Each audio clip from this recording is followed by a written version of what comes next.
Well, there's an article in the New York Times, believe it or not, that compares President Trump's visit to Iowa last night, to Ron DeSantis' visit on Friday.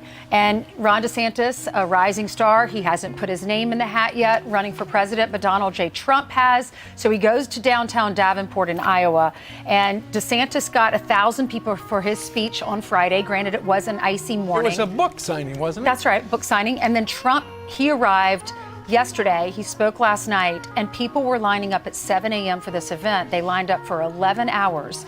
Ron DeSantis' crowd was 1,000 people, and Trump's facility sat 2,400 people. So it's fascinating to see, because Trump is going after Ron DeSantis, saying he wants to mess with Social Security and Medicare. He also trying to label him as a Jeb Bush, Paul Ryan Republican. Mitt Romney yesterday.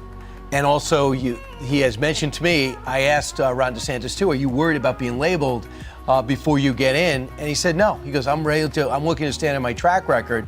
Trump's retort yesterday was, by the way, Florida was going great before Ron DeSantis. Rick Scott had done a great job with it. People like Florida because of the weather. And by the way, you were saying about Mike Pence. Mike Pence over the weekend said history will hold Donald Trump responsible for January 6th. But Pence's retort was? Well, you mean Donald Trump's retort? Yeah, yesterday, he responded, according to this article, by blaming Mr. Pence for the Capitol attack and mocking his single-digit polling and hypothetical primary polls. Mr. Pence has not said whether he will run for president in 2024. You cannot blame Mike Pence for what happened on January 6th. Well, Donald Trump did yesterday. Listen, Donald Trump is going after Ron DeSantis. There for a minute, I was thinking of all the nicknames that he's already given him, which are crazy, because he probably at this point in the trajectory toward the election of 2024 is the biggest threat. So nonetheless, Mr. Trump wound up going to Iowa, a state where they had the caucuses in 2016. He actually came in second to Ted Cruz, I do believe. So here he is a little bit last night yesterday in Davenport, talking about the state of the affairs around the world and Russia and China and things that can go haywire. Watch. The Biden administration has driven Russia right into the arms of China, something that is unacceptable. When you're a child studying history, the one thing you learn is you never want Russia and China to get together and form an alliance.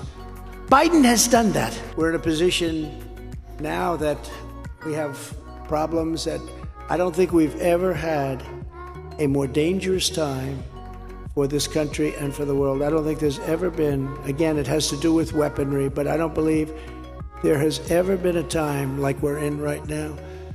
What they've done to our country in 2 years is unthinkable. It's unthinkable.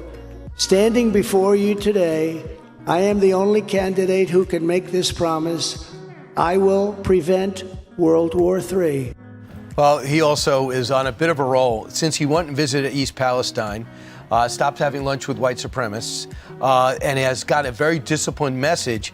According to the Emerson poll, he's got 73% approval rating among Republicans with high school degrees or below.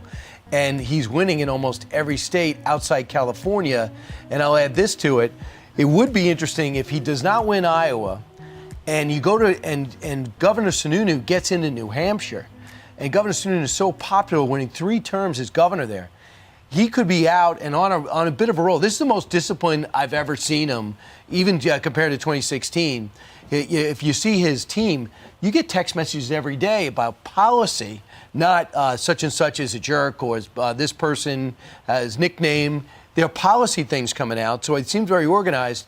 And if you look at, though, when the primaries start rolling out, if he is not strong in Iowa and Sununu's popular in New Hampshire, he might have to wait 2 events in order to win. And I assume it's going to be South Carolina and then Nevada. But, you know, we've been hearing he's going to have all this momentum to get going. So if he doesn't finish big in the first couple of races, it's like, hey, what's going on? Vivek Ramaswamy was with us just about a half an hour ago. We were talking to him a little bit about the bank failures. He also thinks at this point in the game, Donald Trump, the one to beat. I think Trump is the one to beat. I mean, he's the one who's been the United States president. I think that people are looking at, look, how can I get the kind of results and really breaking of the system that Donald Trump delivered in 2015 or 2016? And I think another thing people are hungry for is the outsider. I'm actually going to make a prediction here. I think it's going to be a tradition in the GOP to be the party of nominating the outsider, because running the executive branch of the government, if you come from the system, is a very difficult job to then break that system. I think it's going to become a new tradition in our party, and I think that'll be good for us. It'll be good for him. And you said that to him and he smiled. Yeah. Yeah. It is interesting, right? That, I mean, you hear some people say they want something different from Donald Trump. They want someone that doesn't do the nicknames and all of that. But then you watch him when he's speaking, like in Iowa, people are waiting 11 hours. They're draped in American flags. And one person had they were passing out T-shirts or bootlegging pro-Trump T-shirts that said Jesus, Trump, and freedom.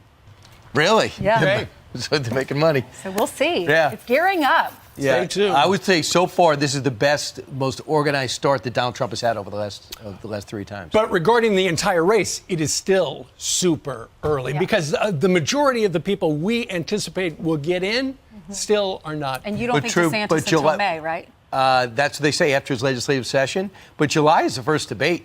I mean, that's coming up quick. So it's going to be exciting.